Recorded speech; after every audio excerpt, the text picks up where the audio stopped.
Está começando mais um programa, Momentos Espirituais, produzido pela equipe de comunicação do Centro Espírita Paulo de Tarso, Vinhedo.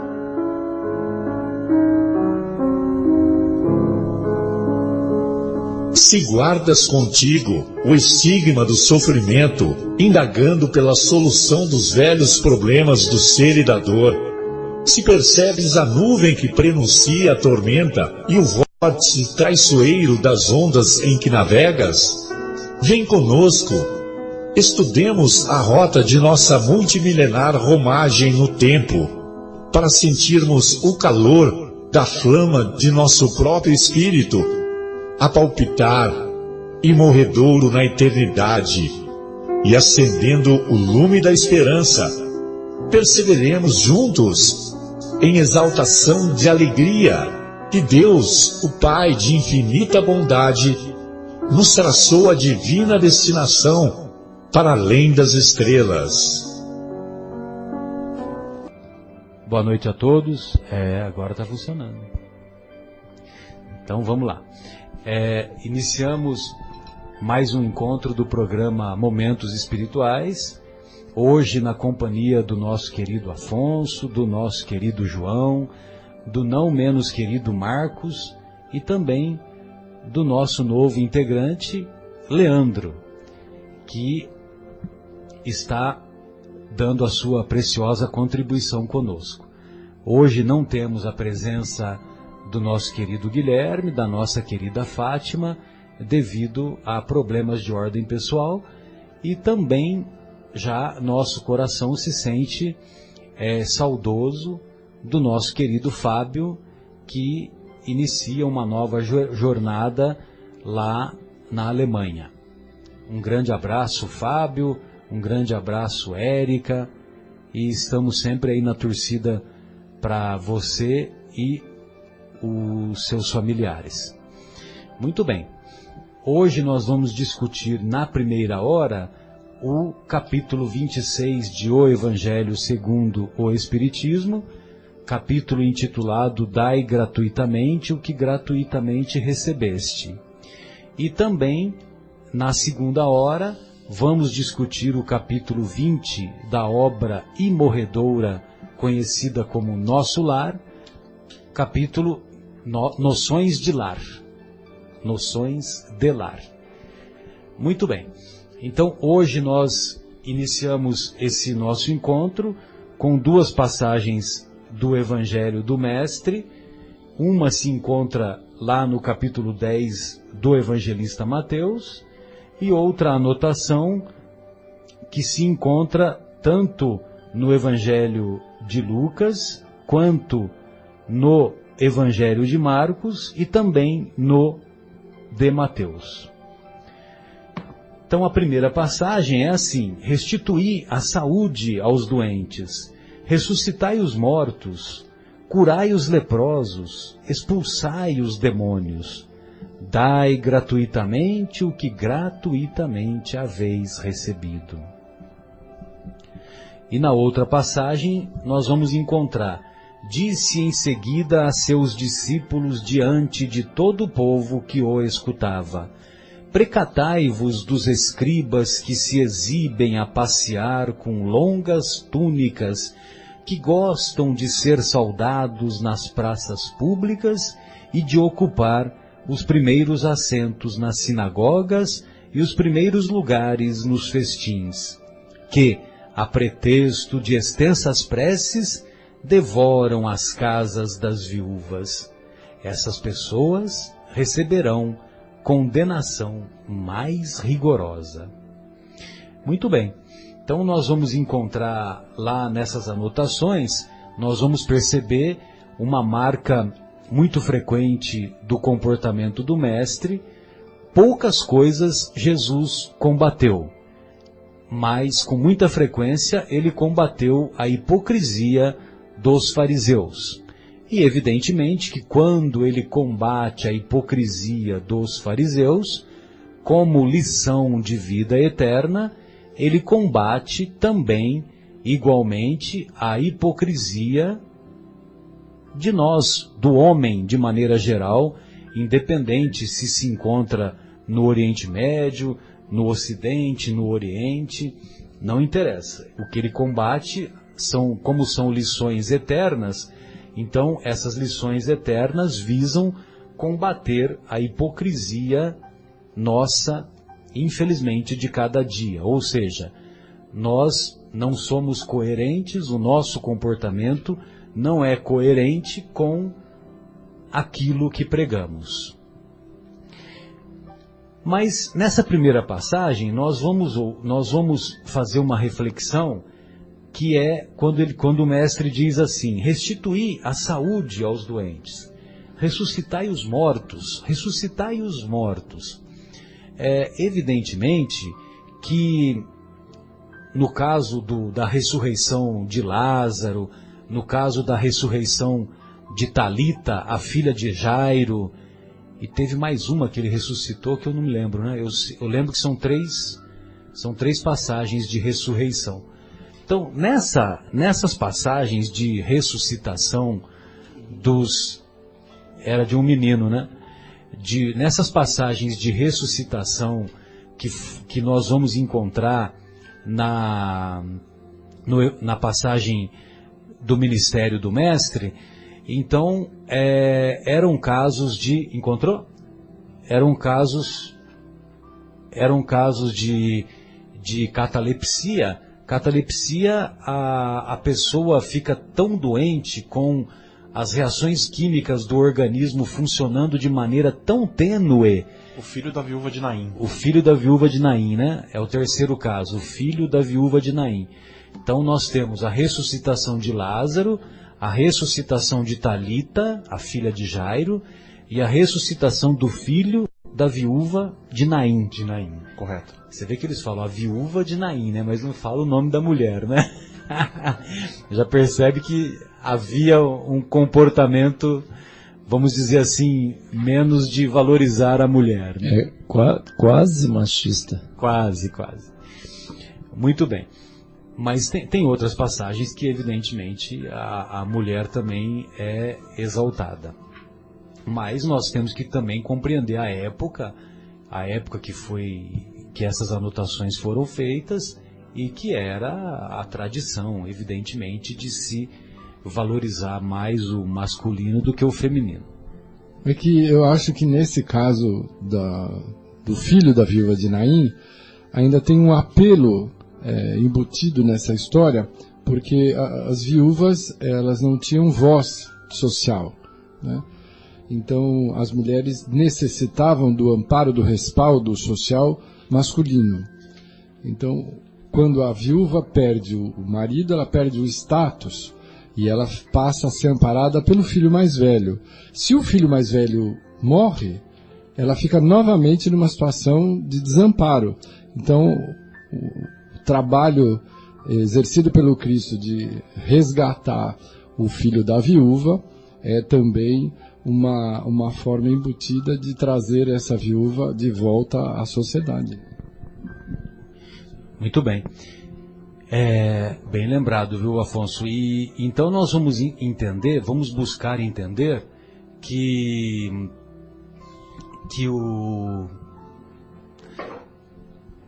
vamos buscar entender que ressuscitação, ou os casos de ressurrectos que foram descritos na passagem do mestre, foram casos raros, casos isolados, que não eram tão frequentes. E como Jesus, como governador planetário, conhecedor da situação em que essas pessoas se encontravam, ele tinha a capacidade de doar o fluido vital necessário e fazer com que esses nossos irmãos que se encontravam nessa situação cataléptica, que eles recobrassem a saúde. Como não havia o conhecimento do porquê acontecia aquilo, evidentemente que aquilo se tornava um fato maravilhoso, um fato tido como sobrenatural. Mas não é que era sobrenatural, mas sim que não havia o conhecimento do porquê acontecia aquilo. Muito bem. Então, o que eu quero dizer é que, como esses fenômenos de ressuscitação eram fenômenos raros, quando Jesus preconiza aos seus discípulos que ressuscitem os mortos, será que ele não quer dizer que quando nós estamos dando atenção a um irmão que está em dificuldade, quando nós estendemos mãos generosas, quando nós damos conselhos úteis, será que isso não equivale a dizer que estamos resgatando esses nossos irmãos da morte? E temos que lembrar também que a morte no judaísmo significa afastar-se de Deus. Então, quem se afasta de Deus está morto. Quem se afasta de Deus está morto. Então, quem se afasta de Deus está morto. E quem está na vida, aí sim, quem está no caminho de Deus, aproximando-se de Deus, aí sim está vivo. Então, por isso que tem aquela expressão que nós encontramos em 3 ou 4 capítulos anteriores, deixai aos mortos o cuidado de cuidar dos seus mortos. Ou seja, os mortos que Jesus fala nessa expressão são aquelas pessoas que valorizam mais a parte material do que a parte espiritual. Então, são aquelas pessoas que não estão preocupadas em se aproximar de Deus, por isso que se encontram mortos, e esses mortos é que vão cuidar dos seus mortos. Ou seja, vão cuidar das pessoas que faleceram, que tem que fazer o enterro, como está escrito naquela passagem, quando um homem que tinha interesse de seguir Jesus, aí Jesus falou, então vem e me segue. Aí ele fala, mas o meu pai morreu, eu tenho que cuidar do meu pai, da família, essa coisa toda. Aí Jesus fala, não, deixai aos mortos o cuidado de cuidar, de enterrar seus mortos. Mas quanto a ti, vem e me segue. Só que como ele valorizava mais a parte material do que a parte espiritual, ele acabou ficando pelo caminho. Como, sem dúvida, nós também temos ficado pelo caminho ao longo desses 20 séculos. Muito bem. E então, quando Jesus diz ressuscitai os mortos, na nossa opinião, não é só a morte física, não é só esses casos de catalepsia que tiveram a vida recobrada, a vida material. Mas a reflexão que eu estou procurando fazer é nesse sentido, de resgatar para a vida, para a essência da vida, aquelas pessoas que se encontram nos abismos da tristeza, nos abismos da depressão, nos abismos muitas vezes beirando o suicídio. E então, quando Jesus diz ressuscitai aos mortos, será que ele não quer dizer isso também? Pois não, João, fica à vontade. Não, eu só ia comentar assim que desviados, né, do caminho reto, né? Vamos dizer, de uma vida moralmente equilibrada, né? Vinculada ao bem. Então isso, hoje a gente já finalmente começa a refletir sobre o quanto é importante, né, a gente buscar esse equilíbrio, né, Afonso, da retidão, né, da honestidade, da caridade. Que era exatamente por exemplo, as pessoas que viviam fora desses conceitos, né, que Jesus buscava resgatar, como o Marcelo muito bem falou, não só para ressuscitar lá o corpo, na realidade a parte, vamos dizer, que abrange a maioria dos mortos, são esses mortos, né, moralmente falando, né? Exatamente. Eu tenho observado nos trabalhos mediúnicos que uma das grandes argumentações dos atendimentos daqueles que nos chegam em desequilíbrio, desligados dessa prática, dessa vivência do caminho do bem, que são os espíritos equivocados, muitos deles têm a firme convicção de que são seres condenados por terem desviado o seu próprio caminho das propostas de Jesus, integrando grupos e falanges que se empenham no trabalho do desequilíbrio. Eles se julgam irresgatáveis, perdidos. E uma das tarefas do atendente é dizer, olha, você está sendo convidado para uma transformação, você é importante, nós estamos aqui para te atender. É importante você saber que há uma possibilidade. E eles, via de regra, se surpreendem. Muitos entram num quadro de total perplexidade, porque se julgavam completamente perdidos, na exemplificação que o Marcelo trouxe, mortos. E eles ficam surpresos. Mas vocês estão interessados em mim? Estamos aqui preparados para poder te receber e dizer que há uma possibilidade de transformação, que é o convite à vida, que é o convite que o Cristo estabelece desde a sua vinda e reforçado pela doutrina dos Espíritos, que pretende reviver a sua proposta original. Esse cristianismo redivivo, né? Não, sem dúvida, eu concordo.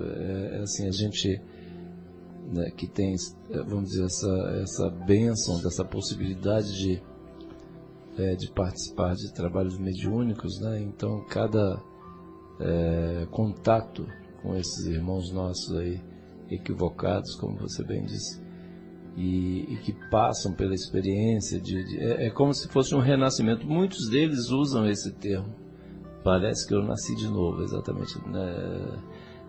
Na situação, vamos dizer, do esclarecimento, do entendimento, né? Porque muitos nem sabiam exatamente o que estava acontecendo. Não. Quer dizer, é uma coisa extremamente, né, complexa. E é muito gratificante, extremamente, você poder ser veículo de um resgate à vida, à dignidade, à esperança. Sem dúvida.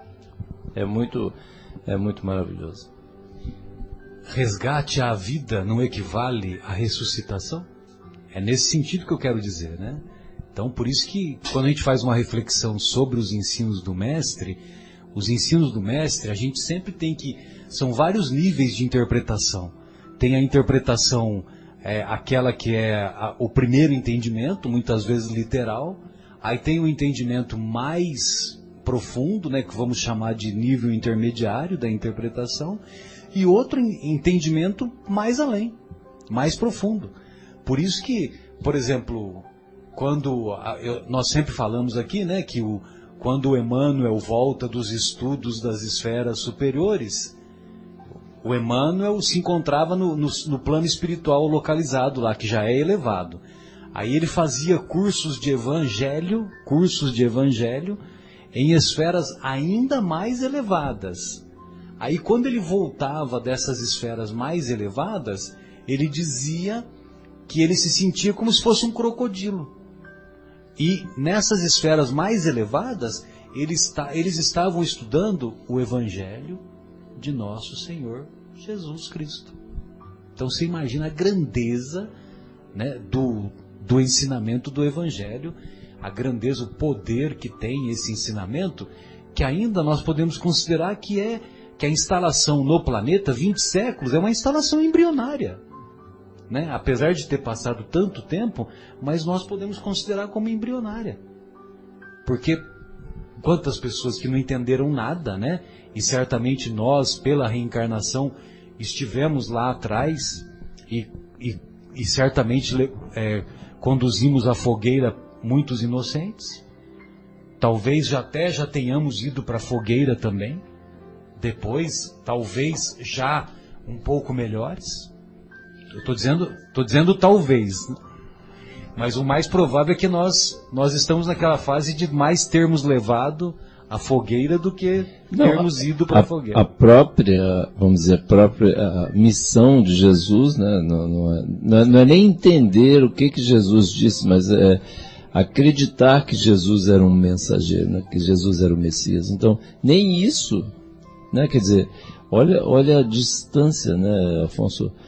Né? Até tem que entender, aceitar que Jesus realmente é o Messias e depois começar a estudar as coisas que ele falou. Quer dizer, olha que mão de obra, né? Quer dizer, tem tudo a ser, tá tudo aí a ser feito, não é?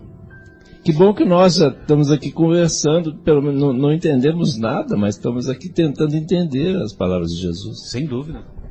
É o próprio Evangelho quem diz que nós estamos muito melhores do que há 100 anos atrás, né? Que nós estivemos já numa condição bem mais precária. Agora estamos nos esforçando para fazer luz, né? E antes nós estávamos usando o alqueire ou qualquer outra peça que pudesse cobrir a luz em nosso benefício. Estávamos só no meio das sombras, né? Mas acho que a gente estava usando a fogueira mesmo. Sim. Mas sabe que isso não lembra quando nós estamos começando a dirigir, né? Estamos lá tirando carta, o cara está dando aula para nós, você começa a dirigir, você está preocupado assim, agora eu vou encarar essa marcha, agora eu vou pisar nesse pedal, vou entrar... É um monte de informação na sua cabeça, você tem que ficar pensando em como vai fazer. Eu acho que esse é o aprendizado também. Nós estamos nesse nível. Nós estamos pensando no que nós vamos fazer, no que nós vamos falar, né? Mas vai chegar um momento que tudo vai ser no automático, como está indo na direção.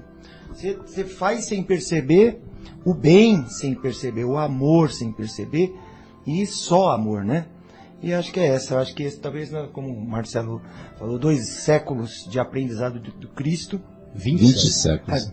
2 séculos. 20 séculos. São 2.000 anos. Mais de 2 milênios. E ainda são poucos, né? Então é como se nós agora estamos... eu quero tirar carta. Estamos querendo tirar carta. Nós vamos começar a dirigir ainda, né? Acho que deve ser por aí uma analogia dessa. Então nós estamos preocupados, ainda falhamos, trocamos uma marcha errada... Esquece de pisar na embreagem. Esquece de pisar na embreagem, não colocamos o cinto, não ajustamos os espelhos, mas não tem um dia que nós vamos entrar no carro e... Então, esse programa, né, na realidade, nem todos os nossos queridos ouvintes são espíritas, né, mas tem a nossa querida amiga querida de São Paulo, Dona Marta, eu sempre cito aqui, ela falava o seguinte, assim, a melhor coisa é a gente, dentro dessa linha que o Marcos falou, a gente transformar essas coisas boas, né, em rotina. Tem que virar totalmente rotina para a gente ser... A rotina é uma coisa maravilhosa. Tem gente que fala, eu não gosto de rotina, repetição. Não, é uma coisa excelente você estabelecer uma disciplina, por exemplo, para ir nos cultos, né, na sua religião, na religião, né, que os nossos queridos ouvintes frequentam, né? Mas no nosso caso a gente... ir ao centro, por exemplo, todos os trabalhos, tem que ir na segunda, vai na segunda ou na quinta, sei lá o dia que vai, e aí a hora que fica automático, né, dentro dessa linha do automático, até me lembrei dessa coisa aí, é excelente, porque assim, não tem nem, a hora que alguém fala assim, por exemplo, né, o trabalho de quinta-feira aqui que eu frequento aqui na capela, se alguém tenta marcar alguma coisa quinta-feira, eu falo, quinta-feira eu não posso. Sinto muito, assim, é excelente, desejo muitas felicidades no evento, no aniversário, no casamento, o que quer que seja, porque eu simplesmente não vou faltar. Aqui é a parte mais importante. Então, se virou uma rotina e tem aquele coisa assim, entra no automático e não tem a mínima chance. Quando a gente está no início, eu me lembrei disso aí, porque assim, eu conversei bastante, porque assim, o que acontece, né? Muitas vezes, na hora do trabalho, o dia que vai no centro, aí a criança chora, o marido atrasa, a esposa atrasa, acontece sempre um problema, né, para atravancar, vamos dizer, para não nos deixar sair de casa. Enquanto você está naquele processo, enquanto não entrou no automático, como o Marcos disse. Depois que entra no automático, vira rotina, não tem mais jeito. Começou a chorar, falou, para de chorar que eu já estou saindo, e fui. É mais ou menos nessa linha. É bem isso mesmo. E até na questão do perdão, né, quando o perdão for automático. Hoje acontece alguma coisa conosco, nós ficamos remoendo o dia inteiro e você vai perdoar depois, aí você perdoa, né? Ou até às vezes demora mais tempo para perdoar. Então, esse automático também aconteceu, você já perdoou automaticamente, pronto, né? Não ficar remoendo a coisa e depois... E assim por diante, não só o perdão, mas fazer a caridade no automático. Né? Se você começar a jogar, putz, será que esse cara precisa, não precisa, enfim, coisas assim. Né? Se merece ou não merece, né? Merece ou não merece. Para que o bem ocorra no automático, né? Assim, pá, de imediato, né? Sem demorar muito. E também, né, só lembrando da gente praticar o estudo do Evangelho também no automático, né?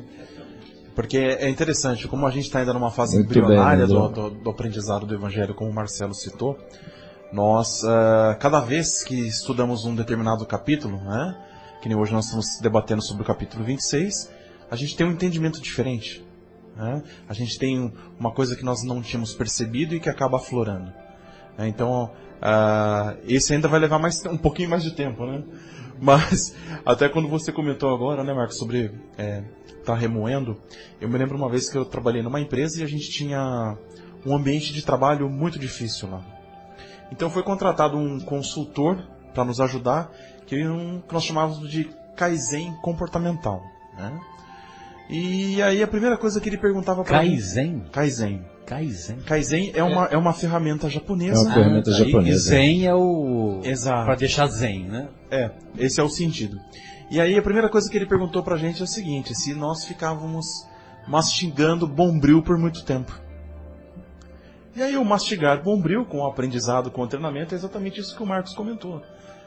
A gente fica remoendo, né? Ou a gente decide seguir em frente, né? E esquecer aquele problema, ou perdoar, né, o nosso companheiro por aquele desgaste que acabou ocorrendo. Então, isso também precisa entrar no automático, precisa se tornar um hábito. Sem dúvida, sem dúvida. Eu queria aproveitar aqui e fazer uma propaganda. Eu sempre comento o seguinte: acho que uma outra coisa a gente devia deixar no automático, porque assim, a vida automaticamente demanda muito da gente. Assim, tem muito magnetismo por aí, né? Por exemplo, propagandas, dinheiro, né? O trabalho, o estudo, tal. Então, assim, e a gente precisa buscar uma forma de compensar, porque nós somos muito frágeis, né? Quer dizer, assim, a gente é muito mais prepotente do que qualquer coisa, né? Mas assim, nós somos na realidade muito frágeis. Então, assim, todo esse magnetismo nos desvia. Muitas vezes a gente até já tomou a decisão, vamos dizer, a decisão política de fazer, de tornar o perdão automático, da gente ficar automaticamente caridoso, bondoso. Só que as coisas vão acontecendo, tem a vida real acontecendo lá de fora. Isso aí é o ideal, né? Na engenharia a gente sempre estudou a diferença entre o ideal e o real. O real é que a gente tem um monte de coisas que nos desviam desses caminhos e puxa muito. Então, duas coisas que eu acho fundamentais, né? Duas ferramentas que estão ao nosso alcance, que a gente precisaria colocar no automático para ajudar o resto tudo.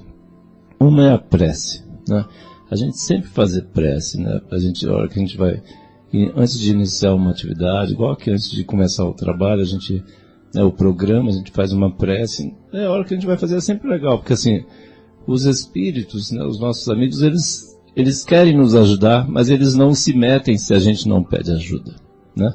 Então assim, mas se a gente quiser ajuda, vamos fazer uma prece. E outra coisa que é excelente, a gente poderia colocar no automático, minha sugestão, por isso que eu te interrompi para puxar isso aqui, Marcelo, é a leitura, né? Tem tanto livro sensacional, né? André Luiz fez um trabalho maravilhoso, magnífico, né? Emmanuel, tudo através do nosso querido Chico, por exemplo, e outros médiuns que tem também aí um trabalhos maravilhosos.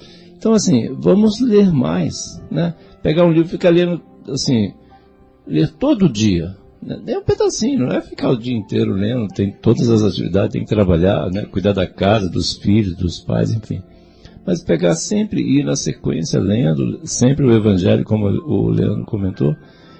Acho que são essas duas coisas que eu queria sugerir para os nossos, né, trazer para o debate aqui, né, e para os nossos estimados ouvintes, assim, a prece e a leitura, para a gente compensar esse magnetismo, que é forte, a gente sabe, todos nós estamos aqui encarnados ainda, né? Encadernados, como eu costumo brincar. Então, assim, para a gente compensar essas dificuldades, porque elas vão existir, né? Não adianta a gente se desiludir, achar que o mundo, a partir de segunda-feira, não vai ter mais problema. Mentira! A gente vai continuar tendo por muito tempo. Só recordando que agora há pouco você falou, né, que o seu trabalho, o trabalho que você participa às quintas-feiras, eu fiquei muito contente que você desejou muitas felicidades, né? Quem faz aniversário e você foi convidado, você não vai poder ir porque você prioriza o trabalho, né? E se tem um casamento, você também, pelo que eu entendi, você deseja muito mais felicidade ainda, né? Porque hoje, quando a gente fica sabendo que alguém vai se casar, ai, um moço tão bom, que Deus tenha misericórdia. Parece que o cara tá indo pro matadouro. Abatedouro, matadouro. Muito bem.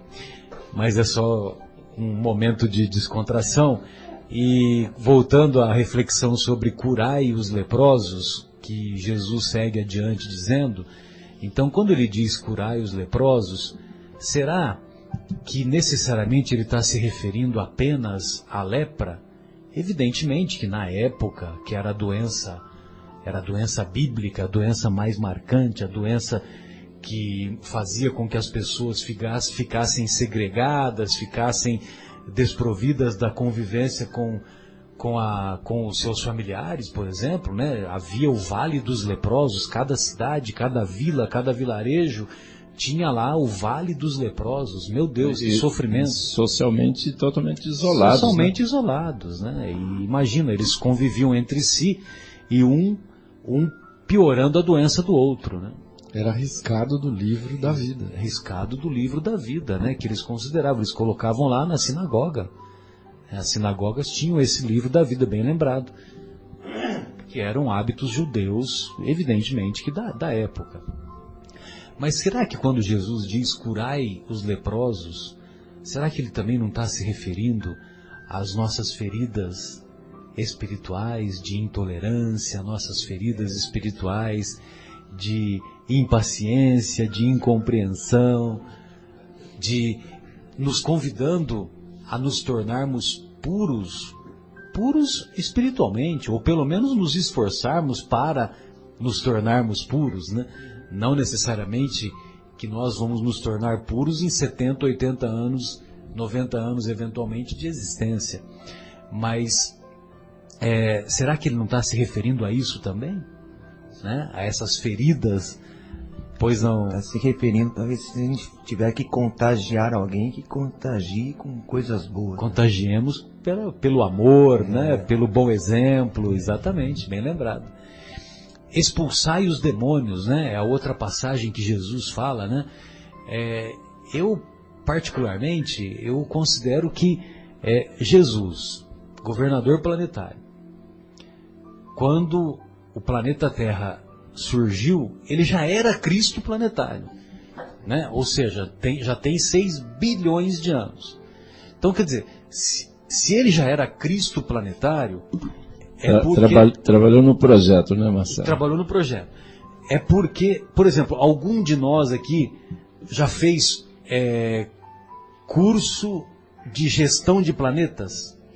Alguém de nós já fez esse curso? Então, quando o planeta Terra surgiu, ele já tinha feito isso, né?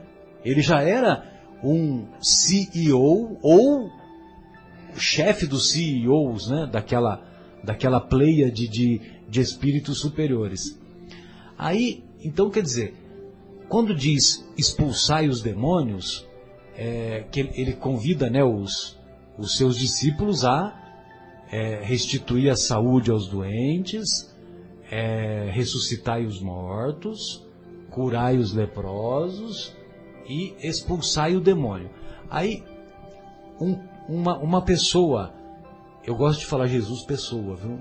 Isso me traz uma lembrança que a mim muito me emociona, que uma das primeiras palestras que eu assisti de um expositor espírita lá em Santo André, um grande amigo meu, que inclusive fez a oração lá do meu casamento, Wilson Francisco, ele dissertou assim tão maravilhosamente sobre Jesus, que eu tinha a visão de Jesus, a visão católica, né? Aquela visão de Jesus na cruz, aquela coisa toda. Evidentemente que nós respeitamos os nossos irmãos católicos, mas eu só estou dizendo isso porque eu sou de origem católica. Mas aí, quando ele me apresentou aquele Jesus todo amor, todo perdão, toda misericórdia, aquele Jesus de Cristo planetário, e ele havia escrito assim na lousa, né, lá do Centro Espírita, um centro espírita simples que havia lá em Santo André. Hoje, imagina, hoje atende 1000 crianças lá. Lar de Maria, não sei se vocês conhecem, Centro Espírita Lar de Maria, você conhece, né?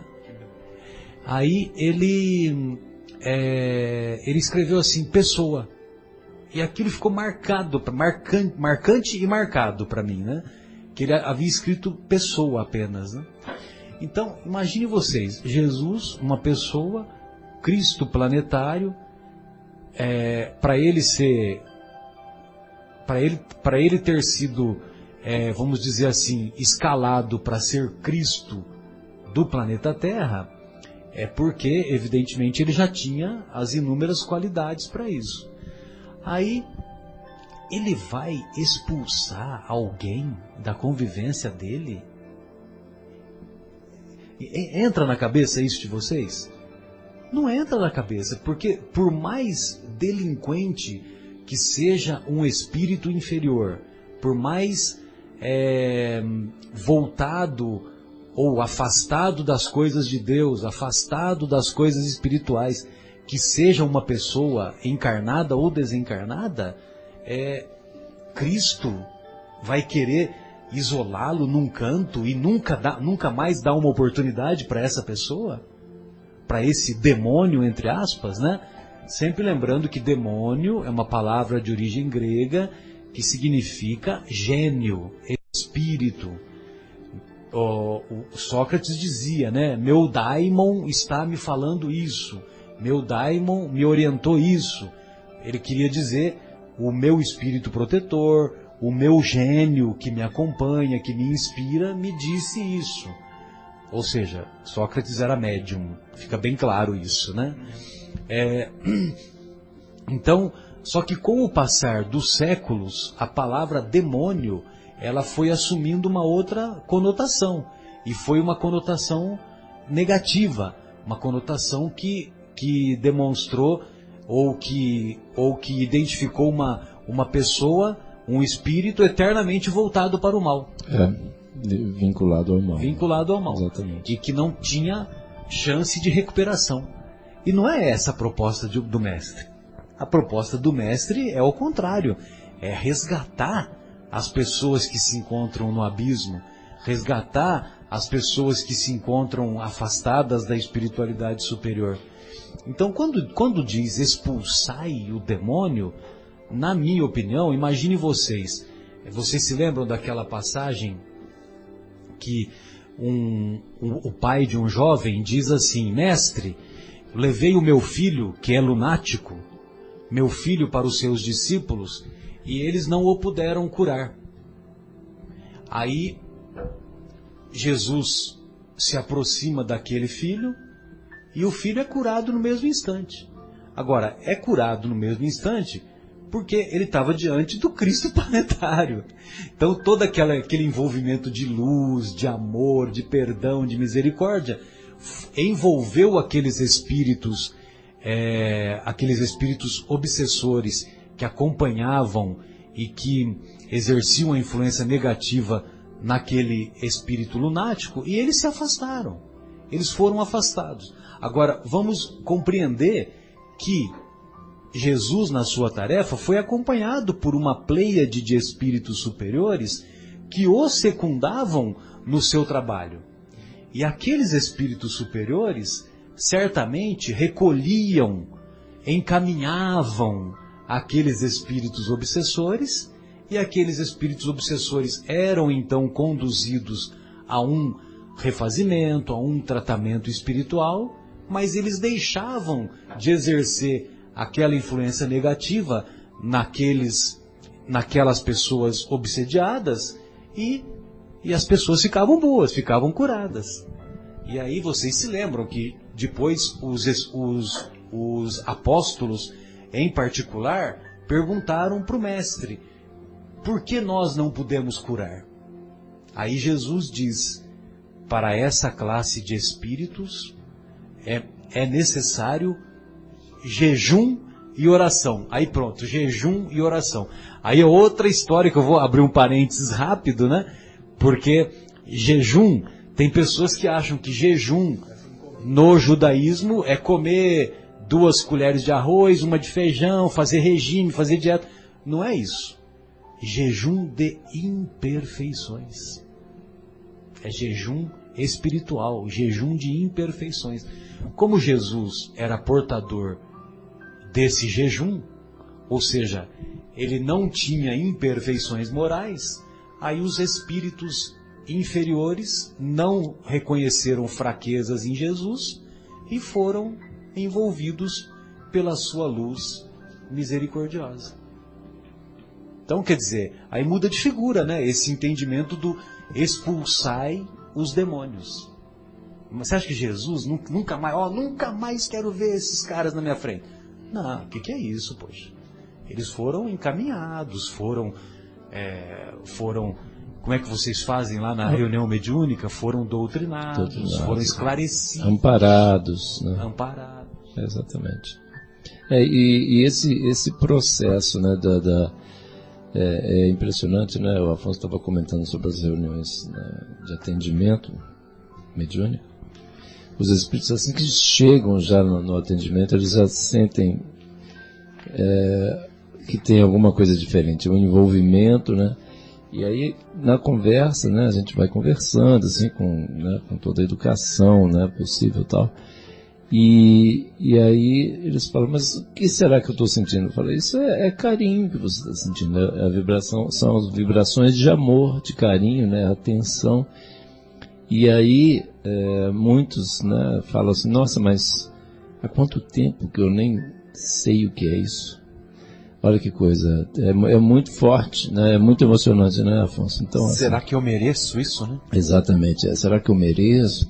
Então, assim, e aí esse magnetismo, né, dessa vibração de carinho, de amor, de caridade, realmente é uma coisa transformadora, né? E com todo o trabalho que a gente hoje, né, naquela época lá de Jesus, ele não podia falar, né, claramente, mas hoje a gente pode ler já nos livros. André Luiz nos mostra muito claramente como é que acontece toda a equipe espiritual que vem preparando, amparando um trabalho desse, né? Então, assim, esse espírito, esse irmão nosso, a hora que chega para ser atendido, tem toda uma estrutura por trás, né? E mesmo, vamos dizer, o médium que está conversando, doutrinador, como se diz, como está conversando, ele já vai, as palavras que ele vai dizendo já são palavras que são intuídas pelo mentor, né, pelos espíritos responsáveis pelo trabalho. Então, e além de toda essa vibração, e aí realmente acontece esse milagre que o Marcelo acabou de dizer, essa expulsão, entre aspas, na realidade, entre aspas, né? Na realidade, acontece uma expulsão daquela vibração, daquela situação. Aquela situação foi expulsa, aí nasceu ali um outro ser. Bem lembrado. Então vejam vocês que, apesar de parecer quase impossível realizar todas essas tarefas, quando nós temos uma compreensão mais profunda do Evangelho, nós percebemos que é possível fazer isso no nosso dia a dia. É possível restituir a saúde aos doentes, dando bom ânimo, dando incentivo,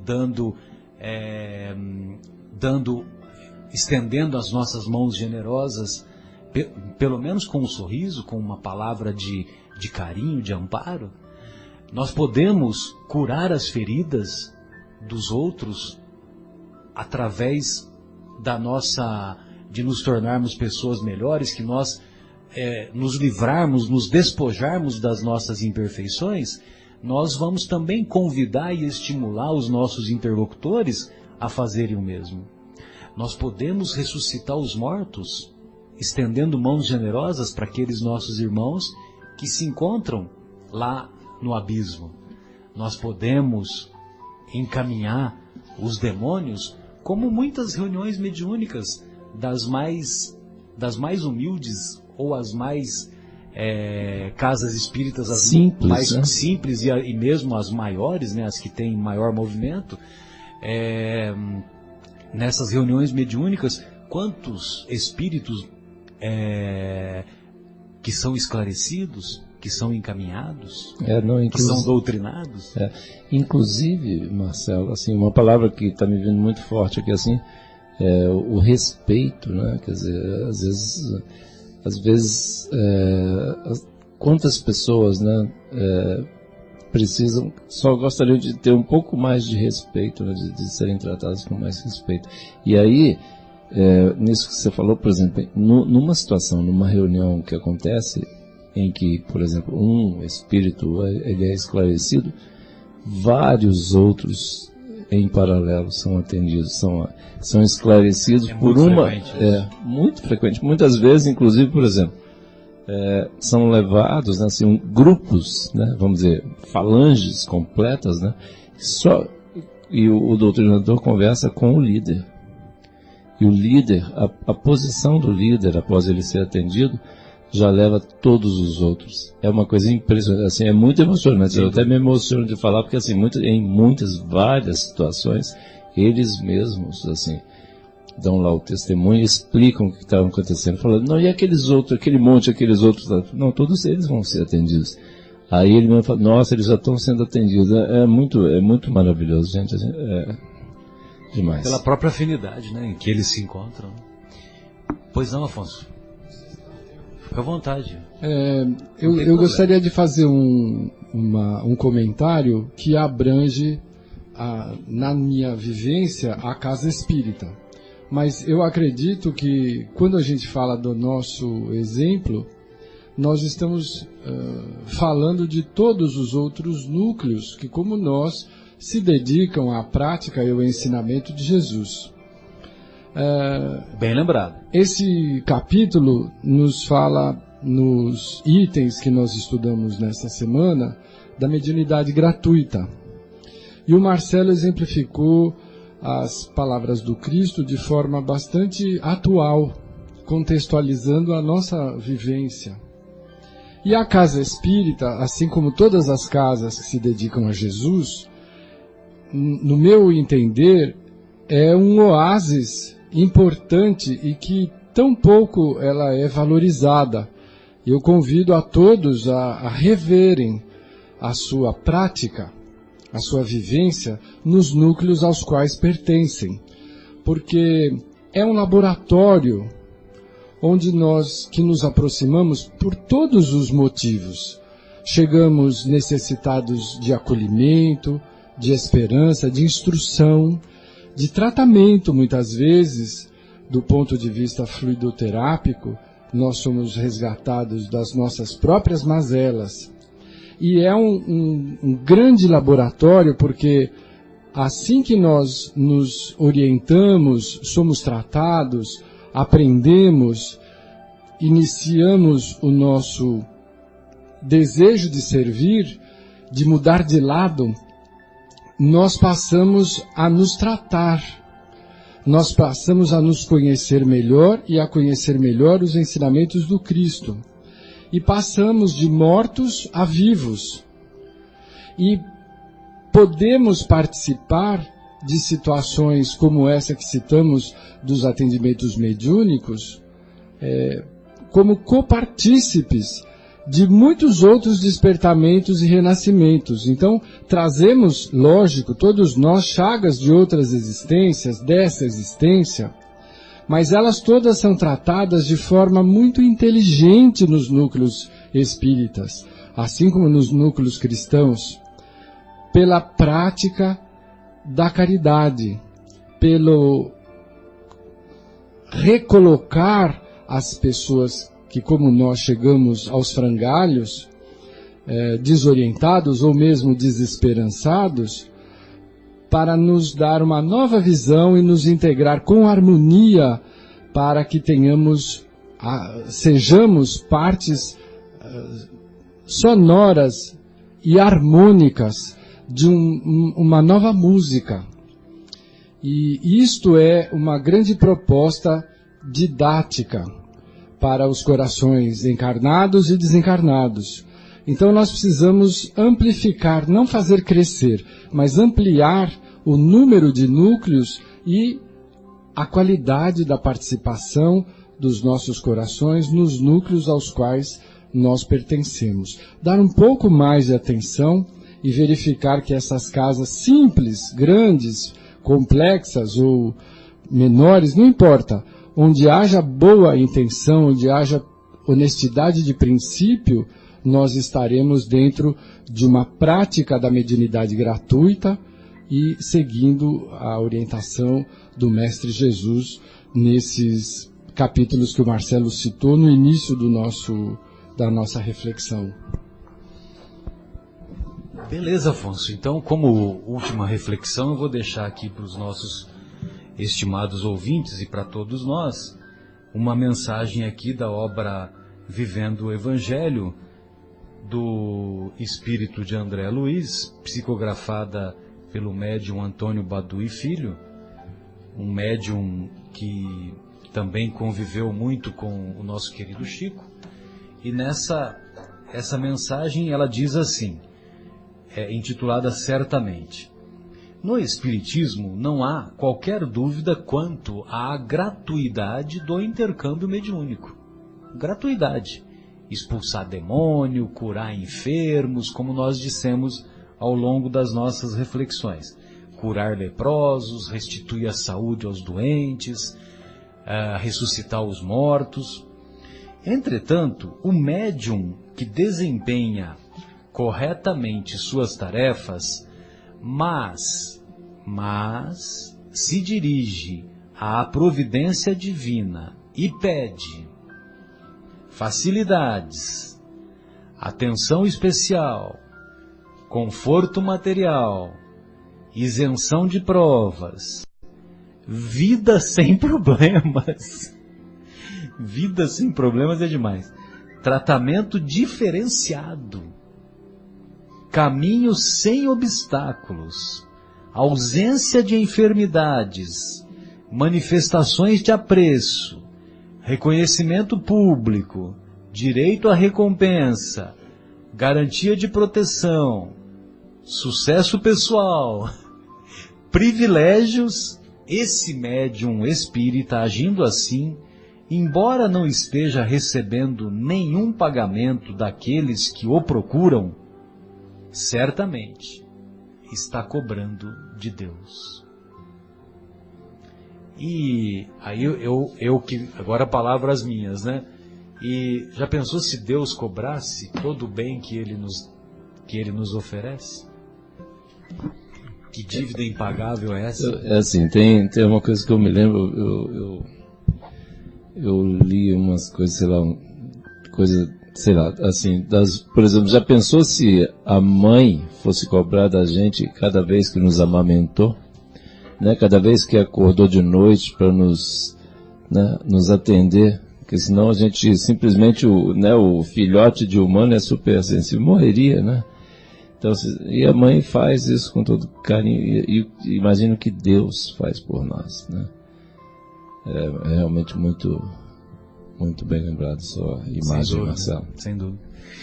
Muito bem, então vamos fazer a nossa primeira pausa musical, quando nós vamos então fazer a transição da primeira parte da discussão do capítulo 26, dai gratuitamente o que gratuitamente recebestes, a transição para o estudo da obra Nosso Lar, capítulo 20. Daqui a pouco retornamos, não percam. Então a sugestão musical de hoje, nós vamos ouvir a Gal Costa, canção O Amor.